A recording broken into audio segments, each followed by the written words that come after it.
سهر خاتمو waxaan taageeranaa Sahar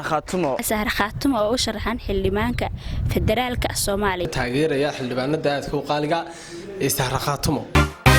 waxaan ahay darwiishan daali waligii doonaayo gobonnimo dadka iyo dalkiisana danahooda dhowro darbiyada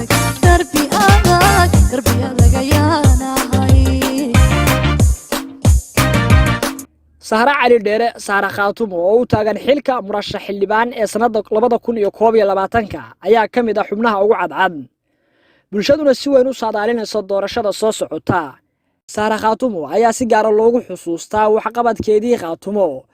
iyo halgankii ay ugu jirtay sidii loo xoreyn lahaa deegaanada SSC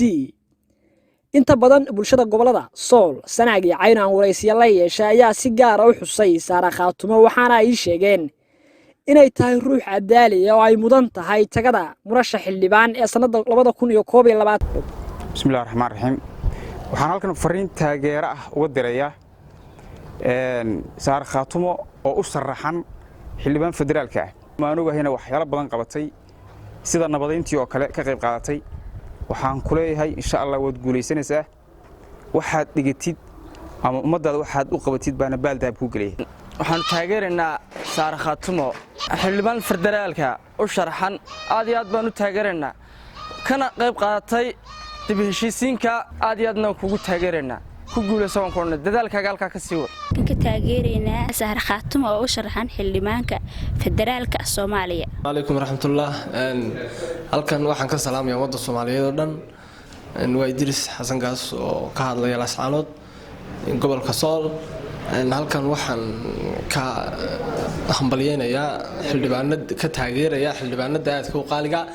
ee Sahar Khaatumo horta Sahar Khaatumo anigu dhagtaan ka maqlaa way igu soo dhacdhacdaa laakiin markaan saa loo dhigto waa qof wanaagsan waa qof isu keenid iyo isku ilaalin iyo nabadeyn ka shaqeysa hadeertana waabay sharaxantay baa la yiri ilaahay madaxweynaha ka dhigo oo ku ducaynaynaa nama taqaanid qof ilaahay carabkiisa lagu jira ma taqaanid ilaahay madaxweynaha ka dhigo xilka imaka u tartamata ilaahay ha kugu guuleeyo guul Sahar Khaatumo leena guul bismillaahir rahmaanir rahiim magacaygu waa Maxamed Maxamed waxaan halkan taageero uga dirayaa iyo soo dhaweyn Sahar Khaatumo oo ah xildhibaanad u sharaxan dawladda Soomaaliya Sahar waxaan leeyahay xilkaaga ilaahay kugu guuleeyo runtii waa qof karti leh aan filayo inay ragga dumarka wax dheer tahay xiniin ay leedahay iyadu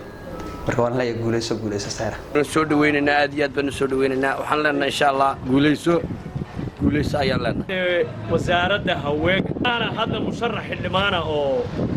Soomaaliya oo waan ku taageersanahay odayaasha waan ku raacsanahay dalka iyo dadku horumar buu u baahan yahay inaad dalka wax u qabataan waa waxay meesha leeyni geystay